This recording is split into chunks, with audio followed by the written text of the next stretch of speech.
नमस्कार। आपका वामिका अकेडमी पर स्वागत है।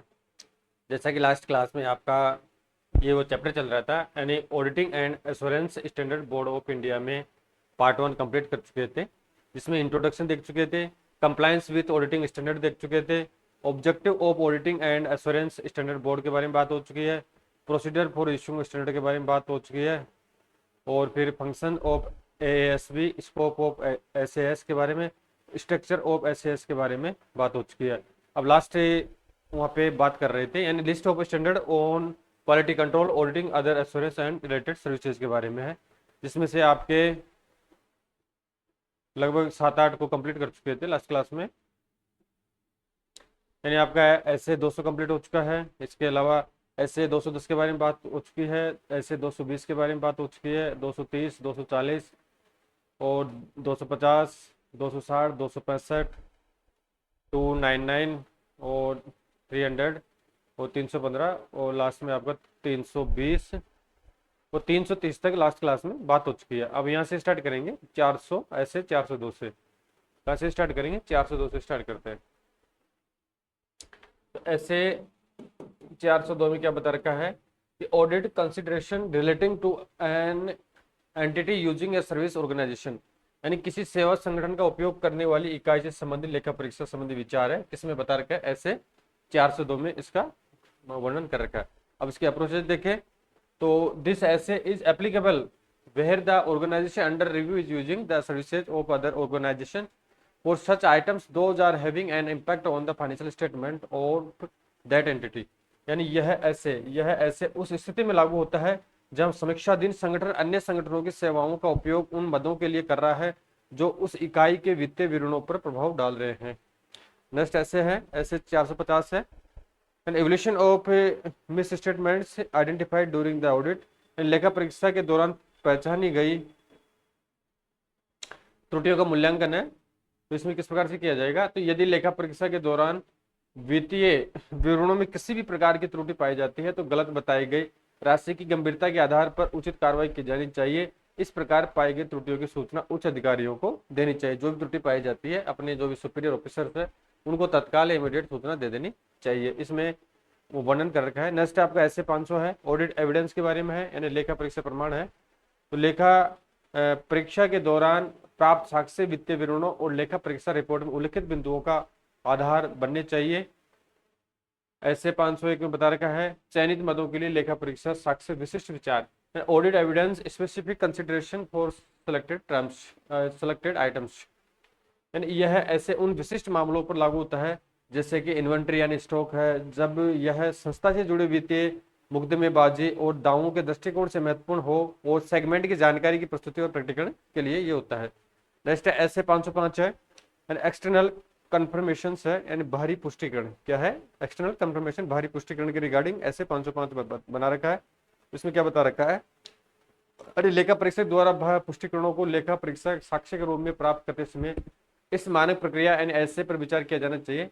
ऐसी प्रक्रियाओं की संरचना और निष्पादन का उल्लेख मानक में किया गया है। नेक्स्ट ऐसे है, ऐसे 510 है, यानी इसका जो डेस्क्रिप्टिव रूप है उसको इतना ध्यान रखने की इतनी आवश्यकता नहीं है जितनी ऐसे जैसे 510 बता रखा है। तो ये किससे संबंधित है ये आपको विशेष ध्यान रखना है।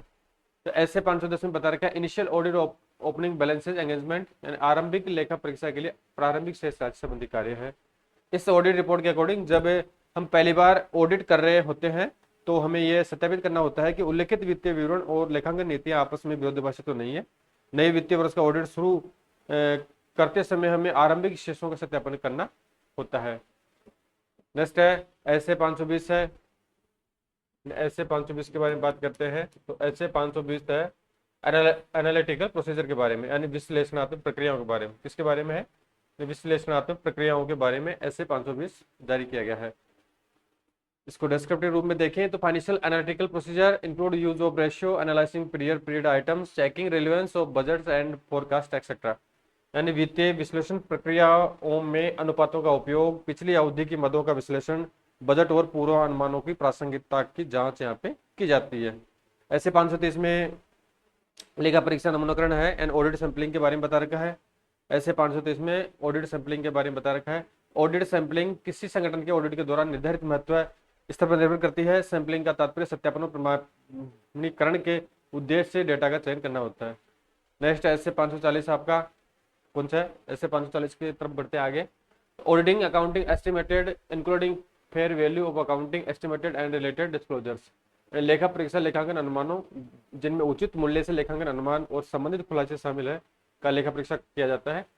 तो वित्तीय विवरणों की तैयारी में लेखांकन अनुमानों का उपयोग होने पर इस लेखा परीक्षक के उत्तरदायित्वों का संदर्भ लिया जाना चाहिए। इस लेखा परीक्षक के इससे संबंधित उत्तरदायित्वों का उल्लेख इस लेखा परीक्षक के उत्तरदायित्वों में किया गया है। नेक्स्ट ऐसे है, ऐसे 550 है, संबंधित पार्टियों से संबंधित है, रिलेटेड पार्टीज है। तो सर्वप्रथम संस्था के संबंधित पक्षों की पहचान की जानी चाहिए, इसके बाद उनसे संबंधित लेन देन की पहचान की जानी चाहिए और लेखांकन मानक के अकॉर्डिंग उनकी रिपोर्ट प्रस्तुत की जानी चाहिए। नेक्स्ट ऐसे आपका 560 है, यानी 560 है, ऐसे 560 अनुवर्ती घटनाएं हैं, सब्सिक्वेंट इवेंट्स है। The events occurring after the balance sheet that are to be identified and appropriate actions and reporting is to be done accordingly। Balance sheet की तारीख के बाद घटित होने वाली घटनाओं की पहचान की जानी चाहिए और तदनुसार उचित कार्रवाई और रिपोर्टिंग की जानी चाहिए। एंड बैलेंस शीट जैसे बैलेंस शीट बना ली जाती है, फाइनल अकाउंट्स तैयार करने के बाद बैलेंस शीट तैयार होती है, तो बैलेंस शीट बनाने के बाद में उसके बाद में अगर कोई किसी प्रकार का कोई एडजस्टमेंट हो, किसी प्रकार की कोई घटना घटित होती है, ठीक है, एक्सेट्रा जो भी हो, तो उनकी रिपोर्टिंग की जानी चाहिए। अनुवर्ती घटनाएं, बाद की घटनाएं। नेक्स्ट ऐसे 570 है, तो गोइंग कंसर्न है, यानी जो व्यवसाय है निरंतर व्यवसाय निरंतर रूप से चलता रहेगा। गोइंग कंसर्न अवधारणा के अकॉर्डिंग, तो गोइंग कंसर्न में बता रखा है we need to identify if there are any items which have accord that affect the continuity of the business, if so the same have to be reported. हमें यह पता लगाना होगा कि क्या कोई ऐसी घटना घटी है जिससे व्यवसाय की निरंतरता प्रभावित होती है, यदि ऐसा है तो इसकी सूचना देनी होगी। नेक्स्ट ऐसे 580 है, रिटर्न रिप्रेजेंटेशन है एंड लिखित निवेदन है या प्रतिवेदन है। ऐसे 580 में बता रखा है लिखित प्रतिवेदन के बारे में। तो लिखित निवेदन या प्रतिवेदन संस्था के समग्र लेन देन के संबंध में प्रबंधन से प्राप्त एक प्रकार की पुष्टि है। लिखित निवेदन तैयार करने के लिए इस ऐसे को ध्यान में रखा जाना चाहिए। नेक्स्ट ऐसे है 600 यानी 600 है, using the work of another auditor, यानी किसी अन्य लेखा परीक्षक के कार्य का उपयोग किस प्रकार से किया जाएगा। यह ऐसे लीडर और साथी एग्रीमेंट पार्टनर के उस दृष्टिकोण से संबंधित है जब वह अपने अधीनस्थ या किसी अन्य ऑडिटर द्वारा किए गए काम का उपयोग कर रहा होता है और उस पर निर्भर करता है। इसके बारे में ऐसे 600 में बता रखा है। नेक्स्ट ऐसे आपको 610 है, यानी using the work of internal auditors, यानी आंतरिक लेखा परीक्षक के कार्य का उपयोग किस प्रकार से किया जाता है। तो यह ऐसे तब प्रासंगिक होता है जब वैधानिक लेखा परीक्षा के उद्देश्य से आंतरिक लेखा परीक्षा के कार्य का उपयोग कर रहा हो। यहाँ पे अब ये चैप्टर आपका पूरा एक तरीके से याद रखने योग्य है, तो इसमें ज्यादा समझाने की आवश्यकता नहीं है, आपको ऐसे ध्यान रखना है और ये ऐसे किससे संबंधित है, ठीक है। नेक्स्ट ऐसे 620 आ गया, तो लेखा परीक्षक के विशेषज्ञ के कार्य का उपयोग है and using the work of an auditors expert है। The SA becomes relevant when the expertise of other parties to be used and obtained for the purpose of obtaining audit evidence, यानी ये ऐसे तब प्रासंगिक हो जाता है जब लेखा परीक्षा साक्ष्य प्राप्त करने के उद्देश्य से दूसरे पक्ष की विशेषज्ञता का उपयोग किया जाना हो। इस कारण से ऐसे 620 में इस प्रकार से बता रखा है। नेक्स्ट ऐसे 700 है, महत्वपूर्ण ऐसे है आपका 700, forming an opinion and on financial reporting statement, यानी वित्तीय रिपोर्टिंग विवरणों पर राय बनाना, यानी जो वित्तीय रिपोर्टिंग होती है उस पर राय जो किस प्रकार से ऑडिटर द्वारा बनाई जाती है, ठीक है, यानी जो आपकी क्लीन रिपोर्ट और आपकी डिस्क्वालिफाइड रिपोर्ट है उसके बारे में यहाँ पे इसमें मेंशन किया जाता है।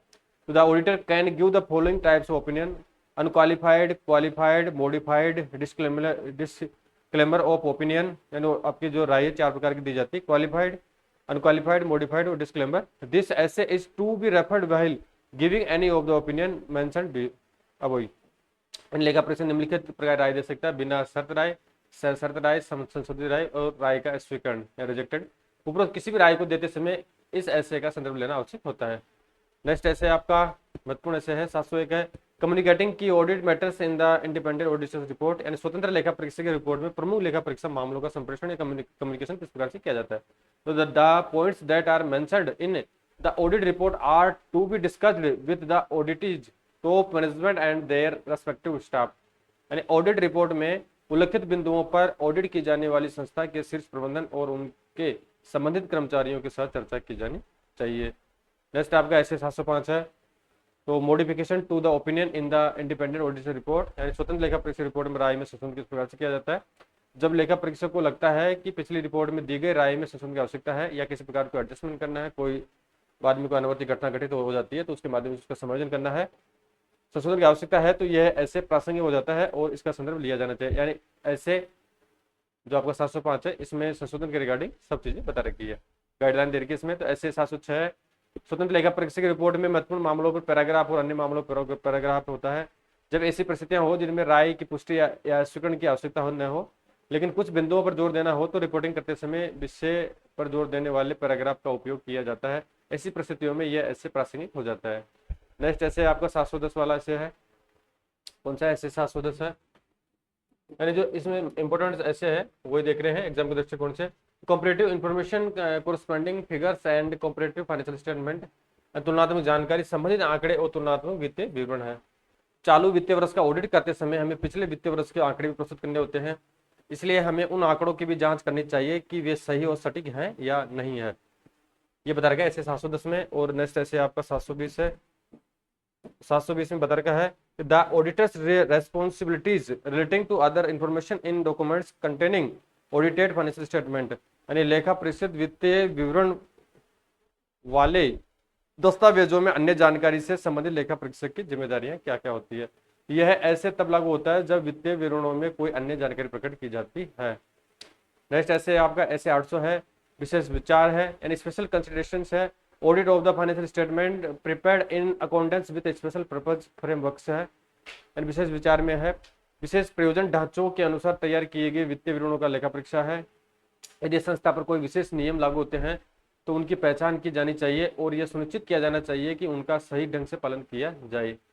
नेक्स्ट ऐसे आपका 805 है, विशेष विचार है, इसमें एकल वित्तीय विवरणों और वित्तीय विवरणों के विशिष्ट तत्वों, खातों एवं मदों का लेखा परीक्षा किस प्रकार से किया जाए, तो उसमें ऐसे 805 में बता रखा है। तो यह ऐसे केवल तभी प्रासंगिक होता है जब इसमें उल्लिखित विशिष्ट कार्य सौंपे गए हो, लेखा परीक्षक का इससे संबंधित दृष्टिकोण इसमें उल्लिखित होता है। नेक्स्ट ऐसे आपका लास्ट ऐसे है ऐसे 810 है, एंड जो इंपोर्टेंट आपके ऐसे हैं उसके बारे में बात हो रही है। Engagement to report summary financial statement है, यानी सारांश वित्तीय विवरणों की रिपोर्टिंग के लिए कार्य है। दिस ऐसे is relevant when the auditor is on conducting the audit of summary financial statement which are less detailed than the normal financials, यानी यह सारांश वित्तीय विवरण तब प्रासंगिक होता है जब लेखा परीक्षक सारांश वित्तीय विवरणों का लेखा परीक्षा कर रहा होता है जो सामान्य वित्तीय विवरणों की तुलना में कम विस्तृत होते हैं। तो आपके ऐसे कंप्लीट हो चुके हैं। अब नेक्स्ट बात करेंगे एसआरई के बारे में बात करेंगे, ठीक है। तो एसआरई 2400 है, तो एसआरई 2400 देखते हैं। Engagement to review financial statement and समीक्षा हेतु कार्य वित्तीय विवरण है, किस हेतु? समीक्षा हेतु कार्य, समीक्षा हेतु कार्य वित्तीय विवरण एसआरई 2400 में बता रखा है। अब इसका एक डिस्क्रिप्शन देख लेते हैं। इस मानक यानी एसआरई का उद्देश्य उन पेशेवरों के पेशेवर दायित्वों को निर्धारित करना है और मार्गदर्शन प्रदान करना है जो किसी संस्था के लेखा परीक्षक नहीं है जब वे वित्तीय विवरणों की समीक्षा का कार्य करते हैं। साथ ही यह मानक उस समीक्षा के संबंध में जारी की जाने वाली रिपोर्ट के स्वरूप और विषय वस्तु पर भी मार्गदर्शन प्रदान करता है। वित्तीय विवरणों की समीक्षा का उद्देश्य यह बताना है कि क्या ऐसी प्रक्रियाओं के आधार पर जो लेखा परीक्षा के लिए आवश्यक सभी साक्ष्य प्रदान नहीं करती है, उन्हें ऐसा कुछ पता चला है जिससे उन्हें विश्वास हो कि वित्तीय विवरण सभी महत्वपूर्ण पहलुओं में लागू वित्तीय रिपोर्टिंग ढांचे के अनुसार तैयार किए गए हैं। नकारात्मक आश्वासन के बारे में नेक्स्ट एसआरई है 2410 है। एसआरई 2410 में बता रखा है कि संस्था के स्वतंत्र लेखा परीक्षक द्वारा अंतरिम वित्तीय सूचनाओं की समीक्षा किस प्रकार से की जाती है। अब इसको तो डिटेल से देखते हैं। संस्था के स्वतंत्र लेखा परीक्षक द्वारा अंतरिम वित्तीय सूचनाओं की समीक्षा की गई। इस समीक्षा अनुबंध मानक एसआरई का उद्देश्य लेखा परीक्षक की व्यावसायिक जिम्मेदारियों और रिपोर्ट के स्वरूप एवं विषय वस्तु पर मार्गदर्शन प्रदान करना है। जब लेखा परीक्षक किसी लेखा परीक्षित ग्राहक की अंतरिम वित्तीय सूचनाओं की समीक्षा करने का कार्य करता है। इस एसआरई में लेखा परीक्षक शब्द का प्रयोग इसलिए किया गया है क्योंकि लेखा परीक्षक कार्य नहीं कर रहा है, बल्कि इसलिए कि इस एसआरई का दायरा संस्था के वित्तीय विवरणों के स्वतंत्र लेखा परीक्षक द्वारा की गई अंतरिम वित्तीय सूचनाओं की समीक्षा तक सीमित होता है। अब ये तो एसआरई आपकी हो चुकी है, यानी आपका एसआरई में एक आपका एसआरई 2410 देखा था और इसके अलावा आपका एसआरई 2400 देखा था, बाकी ऐसे देखें। अब नेक्स्ट आता आपका यानी जो इम्पोर्टेंट है वो देख रहे हैं। अब SAE के बारे में देखते हैं। Name of standard on assurance engagement है। फिर डिस्क्रिप्शन देखेंगे तो SAE 3400 देखते हैं। ऊपर सर्विसेज की बात हो चुकी है। अब एश्योरेंस एंगेजमेंट के बारे में देखेंगे तो संभावित वित्तीय जानकारी की जांच है SAE 3400 में। Examination of prospective financial information के बारे में बता रखा है। अब इसको डिस्क्रिप्शन में देखते हैं।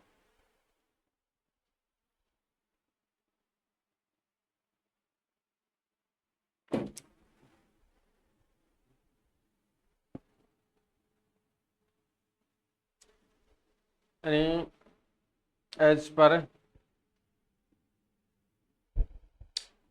this SAE, the term prospective financial information means statement prepared on the basis of future assumptions and best judgment estimated of the management. The auditor has to verify whether the assumptions made by management are reasonable and consistent with the purpose of the information required. The auditor should see to it that the estimated and assumptions used are properly disclosed by the management. And इस SAE के according भावी वित्तीय सूचना से तात्पर्य प्रबंधन के भविष्य के अनुमानों और सर्वोत्तम निर्णय के आधार पर तैयार किए गए विवरणों से हैं। लेखा परीक्षक को यह सत्यापित करना होगा कि प्रबंधन द्वारा किए गए अनुमान उचित हैं और आवश्यक सूचना के उद्देश्य के अनुरूप हैं। लेखा परीक्षक को यह सुनिश्चित करना चाहिए कि उपयोग किए गए अनुमानों और मान्यताओं का प्रबंधन द्वारा विधिवत खुलासा किया गया है। SAE 3402 देखते हैं। नेक्स्ट SAE आपका SAE 3402 assurance reports on controls at is service organisation, यानी सेवा संगठन में नियंत्रणों पर आश्वासन रिपोर्ट SAE 3402 में दी जाती है। तो आश्वासन अनुबंधों पर यह मानक SAE सार्वजनिक अभ्यास में कार्यरत एक पेशेवर लेखाकार द्वारा किए गए आश्वासन अनुबंधों से संबंधित है, जिसका उद्देश्य उपयोगकर्ता संस्थाओं और उनके लेखा परीक्षकों द्वारा उपयोग के लिए एक रिपोर्ट प्रदान करना है। यह रिपोर्ट एक सेवा संगठन के नियंत्रणों पर आधारित होती है, जो उपयोगकर्ता संस्थाओं को ऐसी सेवा प्रदान करता है जो वित्तीय रिपोर्टिंग से संबंधित उपयोगकर्ता संस्थाओं के आंतरिक नियंत्रण के लिए प्रासंगिक हो सकती है। ठीक है। नेक्स्ट SAE है आपका 3420। कौन सा है? 3420 के बारे में यहाँ पे बात करते हैं।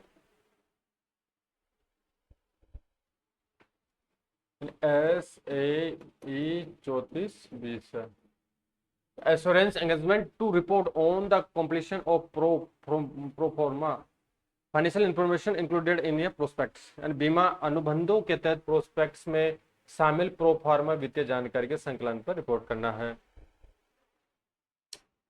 तो the objects of the practitioner are to obtain reasonable assurance about whether the pro forma financial information has been complied in all material respected by the responsible party on the basis of the application criteria and to report in accordance with the practitioner findings। यानी prospect में शामिल pro फॉर्मा वित्तीय जानकारी के संकलन पर report करने के लिए SAE 3420 एश्योरेंस संलग्न बीमा अनुबंधों के तहत प्रोस्पेक्ट्स में प्रो फॉर्मा वित्तीय जानकारी के संकलन की रिपोर्ट शामिल होती है।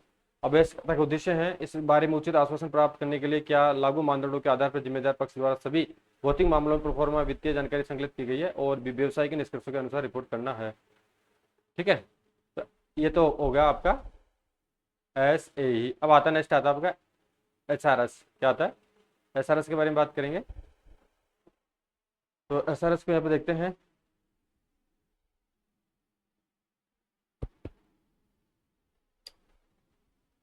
तो SRS 44 से स्टार्ट करेंगे। पहले SRS 44 में बता रखा है। पहले इसका अंतर देखेंगे। नेम ऑफ स्टैंडर्ड और रिलेटेड सर्विसेज, यानी ये संबंधित सेवाओं से संबंधित है। SRS किससे है? संबंधित सेवाओं से संबंधित है। SRS 4400 है। तो डिस्क्रिप्शन देखेंगे इसका। तो engagement to perform a agreed upon procedure regarding है।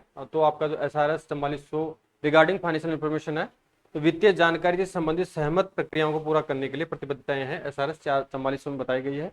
The objective of an agreed upon procedures engagement is for the auditor to carry out procedure of an audit nature to which the auditor and the entity and any appropriate third parties have agreed and to report on factual findings है।